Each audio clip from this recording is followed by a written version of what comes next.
Chicago Tribune, April 24th, 2003. North Korean scientists reportedly smuggled into U.S. A network of private mercenaries smuggled North Korean technocrats and scientists to the United States and other Western nations to glean from them the progress of Pyongyang's nuclear program, according to published reports. One defector reportedly was Kyung Won-ha, believed to be the father of North Korea's nuclear program. An American citizen of Asian origin allegedly helped him escape from North Korea into China. The U.S., North Korea, and China opened multilateral talks in Beijing on Wednesday, a diplomatic advance in efforts to curb Pyongyang's nuclear program and its sale of missiles to rogue nations and terrorist networks. So here we are. And where'd geopolitics get us? Since this article was published, we've gone from a full 7 minutes to just 85 seconds to midnight, at today's writing anyway. Deep in the storm that had us all caught up in the celebrity-studded, power-lined parties in Beijing during those years leading up to the 2008 Olympics, the articles in the Chicago Tribune, the Washington Post, and elsewhere had flown pretty far over my head.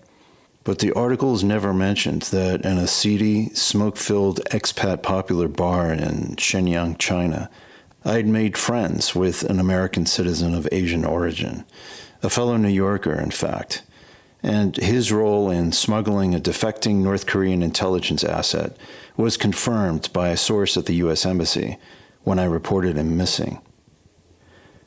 Sure, we had a shared empathy for North Koreans living under unthinkable restrictions over there, and a lot of other things that didn't mean anything to geopolitics fans, and which were a lot easier to process than anything we experience today, drowning in the social media fire hose.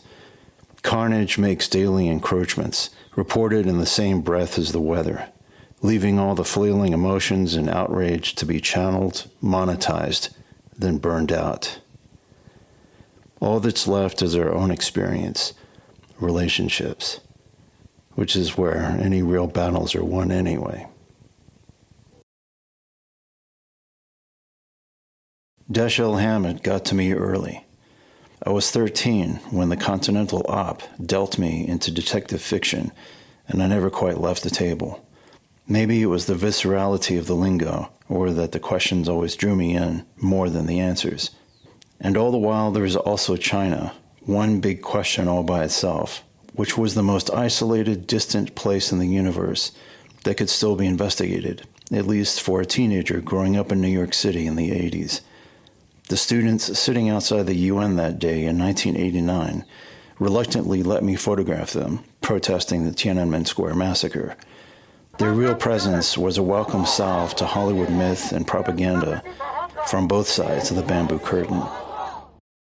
In high school, I'd opted into a pen pal program. A Spanish teacher who'd also taken up advanced placement advising handed me a little glossy brochure with all the multicolored flags printed on the back. For a kid who'd been groomed on movies like Under Fire and Salvador, who'd already requested a CIA recruitment brochure and visited Contra-ravaged Nicaragua on a socio-political tour, my options didn't stop at Spanish-speaking countries. I went for broke and picked Hong Kong, and the eventual match was a girl named Crystal, just like Joe Gore's character in his 1975 book, and Wim Wenders' 1982 zoetrope film from the book, Hammett. By 1992, past the multicolored lights lined up neatly on the tarmac one night at Kai Tak, the real-life Crystal was a journalism student, dead set on a future that didn't exist. Back then, everyone was romancing a pipe dream for just 5 years down the road in '97. By the time Harrison Ford's wooden plodding narration in Blade Runner over that hauntingly beautiful rainy mess that forever warped my DNA the same year as the Hammett film, dystopia had become overhyped. The disco for it in Lan Kwai Fong was called Post-97, but there is nothing entertaining or glamorous, though, when China reeled it all back in right on schedule. The anxiety set in soon enough, just like whenever Trump took office, or Munich in 1923. In New York in January of 2001, it was my own time to leave, still fresh from the divorce just a couple of years earlier. December 31st, 1998, New York City. In the fresh Friday evening buzz at the two-story loft in Williamsburg that I shared with an international consortium of struggling New York Film Academy graduates, the facts speckled and dutifully grooved out of a sleek little precision black machine. Sogo Ishii, and these days known as Gakuryu Ishii, had agreed to direct my script Faction for $100,000. When I told Al Giordano, a fellow writer living on West 12th Street in Manhattan, he gave me a mafia kiss, read as such since he'd introduced me to an Italian mafia lawyer at Elaine's, who had fiery, wavy red hair and a .38 strapped to his ankle, and also a Peter Falk stand-in at a dramatically lit pool hall in the Village. All this after Al's original offer to introduce me to Abel Ferrara, whose engagement with New Rose Hotel effectively steered him away from our orbit. Tonight, I sat in the back of a limousine that my employer, a club promoter, had rented to bring us and a couple of his girls to China Club on West 47th. If the cops knew Ruben was Ruben Cabrera, he'd be out of the club's racket and in jail by morning. He was especially brave letting me, a novice, in on his real identity. Ruben's partner was Michael Gergoulis, a barely kinder version of Eric Bogosian's Barry in talk radio. Michael saw me as an edge that could help him seize some ground in Manhattan's mafia-ridden nightlife racket. After meeting him through an earlier one-off shoot for a musician playing at Izzy Bar on the Lower East Side, Michael took me in, setting me up at his apartment on 53rd and 10th. The backbone of my work was shooting many DV video for a club experience they were calling New York Nights. And this turned into a regular callback with Ruben, letting me handle creative output for the projection screen at China Club. New Year's Eve was upon us, but once inside the club, it only took a few drinks to regress into mutual attraction with one of the dancing girls. We were both walking past the exit sign by 11:30. We hitched a cab ride to her lonely Wall Street apartment, and this was the reason I missed the critical moment when Marilyn Manson hit the stage back at the club at midnight. I never worked for Michael again, but I still preferred to enter 1999 that way, unplanned, in a time of life where this kind of one-night affair paid off a good stretch more than some under-the-table, unreportable reputation. In the soft, quiet blue of the early morning, I slipped back out into the cold and down into the J train and emerged back at my base at 282 Broadway in Williamsburg, the first stop in Brooklyn. That two-story bohemian enclave had evolved from a furniture store to a whorehouse to a trash-laden real estate nightmare to a creative ops center.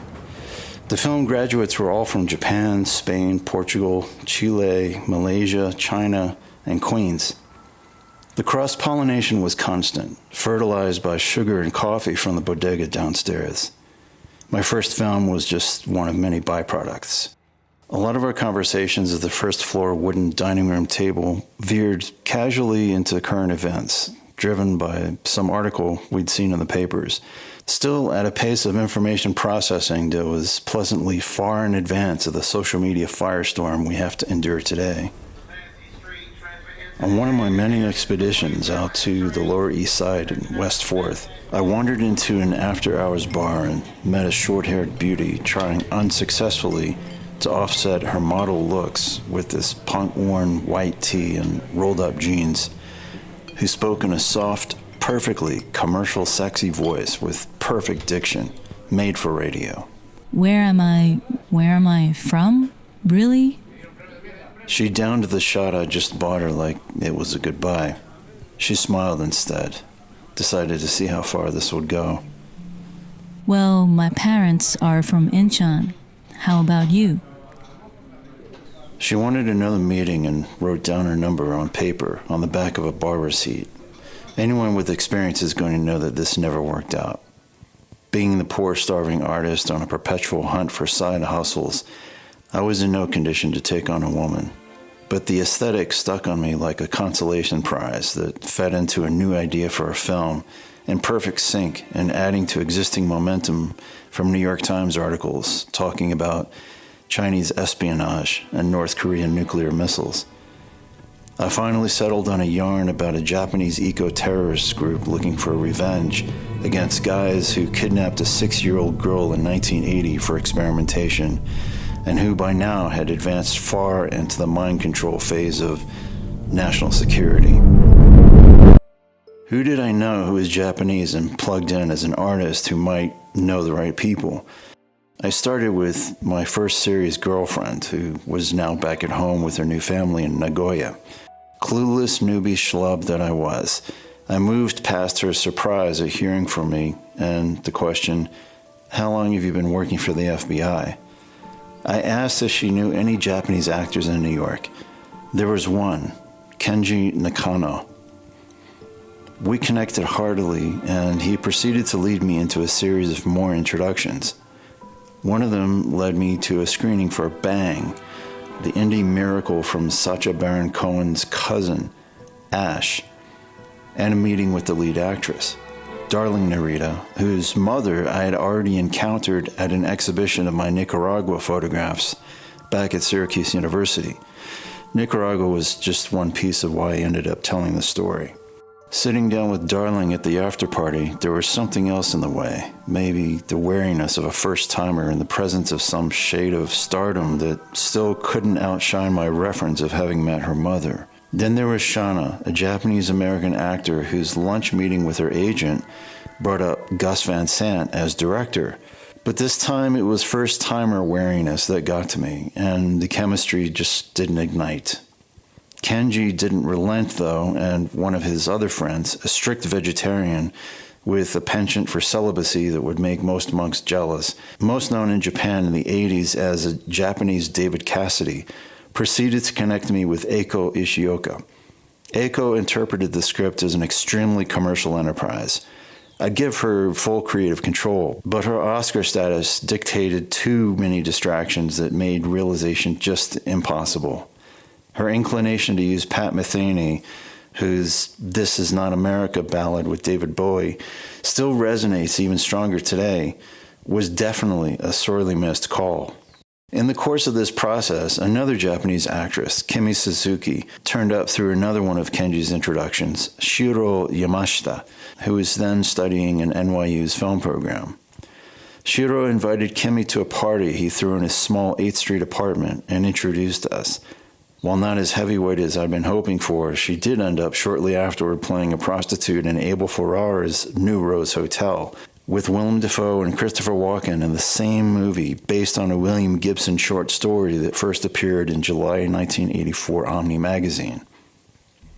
As early as 1998, word was out on the street that Spielberg was going to be casting for Memoirs of a Geisha, and Kimi reached out to me to shoot some promo photographs for her at 282 Broadway of her wearing a kimono to attach to her audition.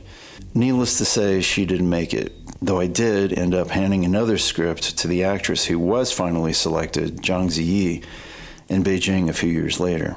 But not only did Kimi carve out a formidable presence as a stuntwoman, maybe most recognized in her appearance as a long-tongued bartender in Men in Black 3, but when I ended up coming back to New York, Kimi was one of 3 personal references I put down on my SF-86 security clearance application form when I joined Army Intelligence and the NSA as part of my reverse course after the 7 years in China, which is, of course, a whole other story, but not the most important one that really gets us anywhere. But putting Kimi down as a reference was what mandated the FBI to make a follow-up visit to her apartment and interview her about my background. And then there was Ariane, who I'd been able to finally meet since a fleeting obsession over 10 years earlier at age 15 after seeing her opposite Mickey Rourke in Year of the Dragon. I'd sent a copy of the script to her agency, Click Models, and they passed it on to her. When I got her voicemail saying that she'd read it and that she liked it a lot, we finally managed to connect over bitter coffee at Zando, an Upper West Side cafe before the cultural decimation propagated by Starbucks. She shared her own obsession with Latin men that factored into her existing status as married with children. It was a social enough meeting, a consummation of desire and the creative process maybe, but she finally had to pass on the project since it was my first, our respective professional and creative timing in tow. That forced me to revert to existing contacts, which went from an actor I'd met at one of the many shoots that we hosted as a set at 282, and his teacher at the Actors Studio, Ernie Martin, whose other students included Sean Penn, Gene Hackman, Al Pacino, Nastasia Kinski, and others. To a friend of Ernie's, Bill Mullen, who played the antagonist, to his Mata Hari-type actress friend, to her friend, who arrived a little late to a diner where Ernie and I interviewed her briefly as she gorged down a cheeseburger and fries.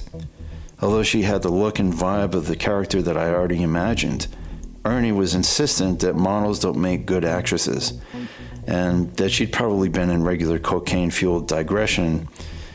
It was only back in Bill Mullen's spacious Amsterdam Avenue apartment after watching the VHS reel that she passed on to me across the table that I realized who she was.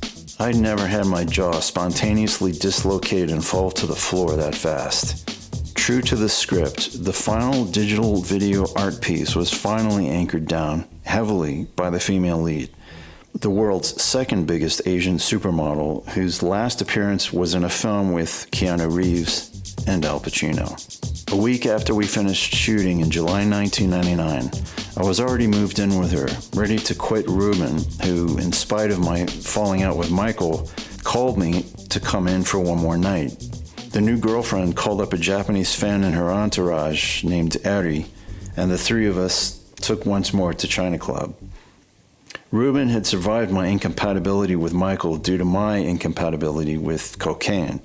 A mountain of the stuff sat on a patio table when Michael took me on a social business visit with Ruby Mazer, who designed the Rolling Stones logo, apparently the reasoning behind the song Ruby Tuesday. Ruby sat down with us and shelled out a few Ektachrome slides onto the table, showing him with some of his buyers, like Harrison Ford and Whoopi Goldberg. But his real obsession was stuck on some girl who turned him on when she walked into his building's laundry room that week, and he just couldn't get up the gumption to ask her out. It was through the description in his ravings about a bartender at Sidewalk Cafe on 6th and A, when again, just like that VHS moment, that creeping realization occurred. I realized I knew who he was talking about. Daisy, I said, and he lit up like a bomb in the dark. Daisy, that was her name. You know her? Yeah, we chat at the bar now and again, I said. You hook me up with her and I'll hook you up big time, he said. Sidewalk Cafe was probably the most coveted dive bar in the Lower East Side, and Daisy Kiang probably its most coveted bartender. The list of performers vying for open mic night at Sidewalk was always long, a milestone privilege for any aspiring performer that was really tough to land. I'd met a few interesting locals there, like a young actor who'd gotten his first break from Ed Harris for a bit part in The Abyss. On another night, there was Rocket's Red Glare, the killer redneck caller in Oliver Stone's talk radio, who bragged about bringing Madonna to climax by slapping her vagina with his fingers. Bar talk is never something to bet on. It has a life of its own, especially at Sidewalk. Next time I was there a few days later, I arrived just after nightfall and started up a conversation again. Hey, Daisy. Hey, Jack and Coke? Yeah, thanks. She came back with the glass, sat it down with a thin red straw and a fresh napkin. Hey, Daisy, you know this guy named Ruby, an artist? He created the Rolling Stones logo? I asked, taking a sip. The look Daisy gave me in return. No more words were said between us that night. The next time we spoke, it was New Year's Eve, 2008, after I'd returned from China. Daisy was now a manager at the bar. I can't believe you remember that, she said, laughing, both of us with champagne in hand. The 7 years that I'd spent in China never came up in our brief reunion, though, because I was still processing the fact that I had survived. 5 friends had died from either drug overdose or suicide. Spies, supermodels, gangsters, celebrities, diplomats, and hookers drank, smoked, and had other types of fun together in a club called Neo Lounge. I swam among them as a commercial and fashion photographer, while music evolved light years and single leaps forward. And after he helped a North Korean intelligence asset escape through Beijing around the time of the six-party talks, a fellow New Yorker had disappeared. The geopolitical implications of his disappearance were not what initially bothered me. By the end of 1999, I'd already made friends with Mike and Max, a couple of hackers I'd met at the monthly 2600 gathering in Manhattan every first Friday at the City Court building by the lobby payphones. I had the idea to learn what I could and integrate it all into a screenplay I was writing about an international gaggle of former national security employees who'd unified to combat something bigger, darker, and uglier that they'd all come up against in their various past missions from different angles. A few months later, we'd barely sat down to review the latest version of the script before another new member decided to crash our table with a copy of the I Love You virus on a Memoir CD, barely a day after the attack. When he was only 15, Mike Hudak had already been identified by CNN as a promising young hacker teen who had refused FBI employment, but had managed to retain his contacts there, choosing to maintain his sense of integrity and otherwise eke out a living, as he called it. Just a few years later, Mike was now fully committed, firing on all cylinders, in a venture called Knowledge Propulsion Laboratories up in Norwalk, and he invited me to come witness firsthand the fierce battles against brick walls, the mighty mental throes of a fledgling tech startup. After half a day, our mutual interest in independent film took over, and we decided to check out The Way of the Gun at a local theater once I'd been offered a sleepover on the office couch, instead of schlepping it back to New York on the last train. Mike had already slept over one other night on my ex's couch back at Gramercy Park, before the breakup that came just months later, a barely survivable event that just added fuel to the coming takeoff.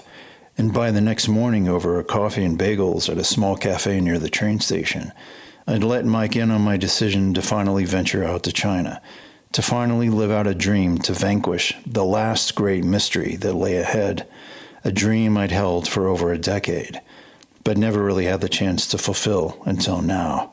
If the idea was to maintain confidentiality in our most progressive and revealing conversations, email or any other interceptable communication wasn't really an option. So right there at the table by the sunlit window, Mike confided that he had access to a classified report on China called Dragon Lord and a Canadian CSIS secret document called Sidewinder. We went back to KPL, and Mike handed the file to me on a flash drive, along with a new laptop, a going-away present that Michael Dell had sent to him, a superfluous toy that was left otherwise untouched, in favor of more secure, custom-made machines. Sidewinder fed my Tom Clancy-esque interest in the larger picture, not far from the intellectual aspirations that had appealed to me since the CIA had sent me a career brochure when I was only 16, the circumstances of which are to come later in the story. But the high-level infiltration of key American and Canadian institutions by what the FBI was calling the unholy trinity, organized crime, criminal triads, the Chinese Communist Party, and Chinese business tycoons, didn't lock on very hard for someone who was already overly preoccupied with a major life transition. But it wouldn't be the last time that sensitive geopolitics would come knocking on my door. But right before I'd ventured out to China, I worked on Wall Street where media and money met. Walking from my nice open cubicle lit by dull gray daylight through the rain and mist, outside lofty windows that drown out the noise from below, I'd make regular checks at the appointed hour and pull select delectable info morsels from the Bloomberg terminal in a quiet little area by itself.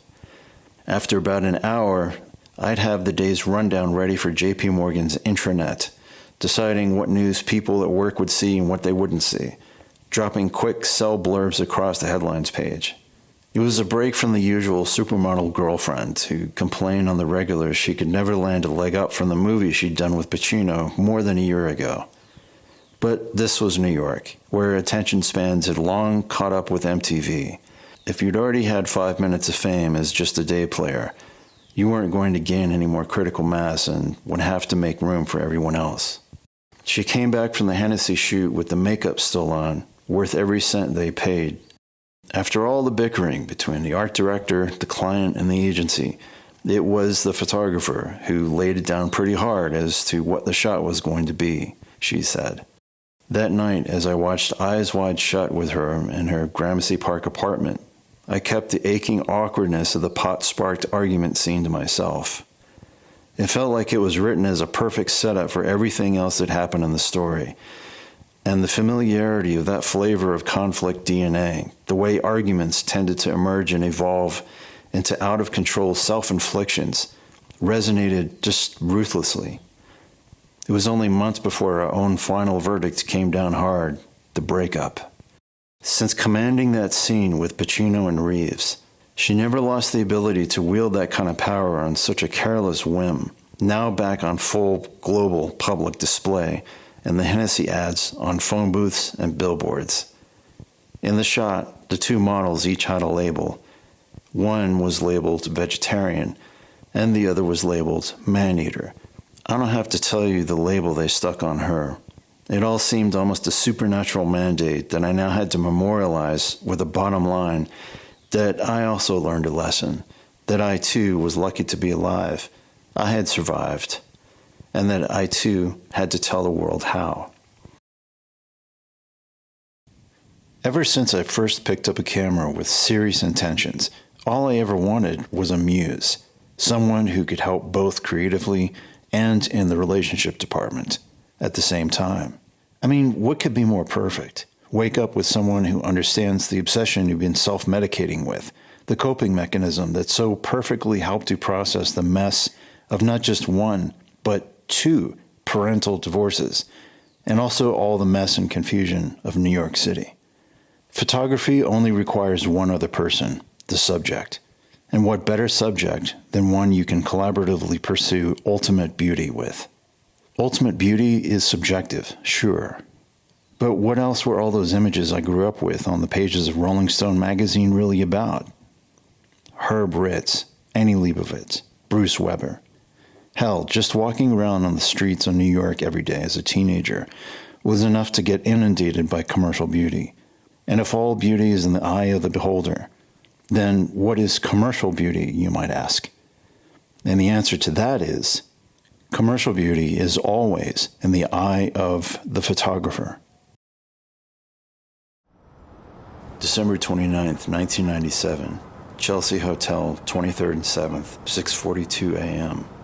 The guest receipt for the club sandwich lay crumpled on a plate over the crumbs, next to an empty water glass.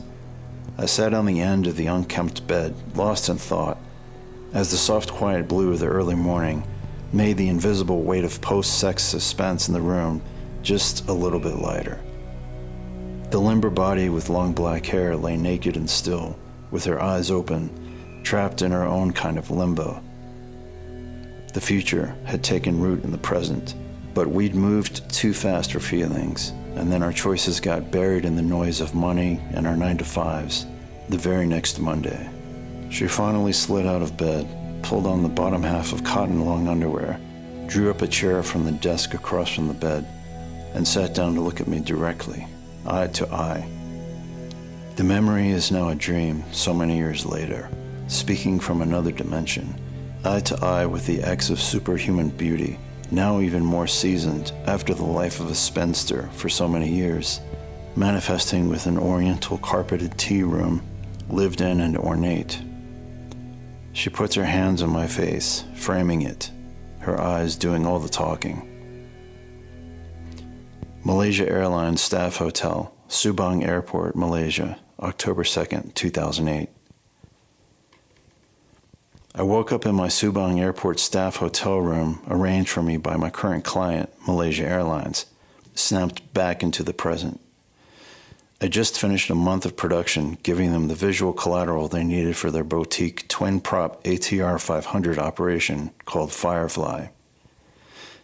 I'd also just dodged a bullet by refusing to photograph Macy Gray, who simply had taken a flight and hadn't signed any release, let alone discussed it with her agent. I was done with this part of the world. I could feel the answer to what I was ultimately supposed to be doing in the still moment, still echoing from the dream, but human language somehow wasn't enough to understand the answer, which maybe I could find if I went back far enough. So I adjusted a chair near the desk, opened my laptop, and began to write.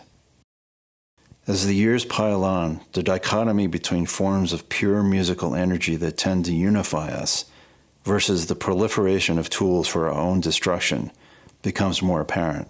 It's a race that no one's sure will win, even though we collectively are both winners and losers in the game.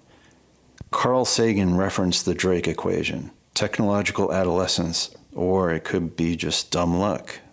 The stage has already been set for a long time. Jojo Meyer argued that it all started with drumming, the first form of telecommunication that could be either for spirits or earthbound aggression. But eventually, at some point, rhythm was more synonymous with the beating of life in our own bodies than a fight-or-flight reaction to the terror of scarcity. The beat, like every other tool after, became something that could save us or signal our own destruction. All those eons later, no matter how advanced we thought we'd become, the biggest investments and the latest and greatest always seem to end up in a bigger stick, a louder bang.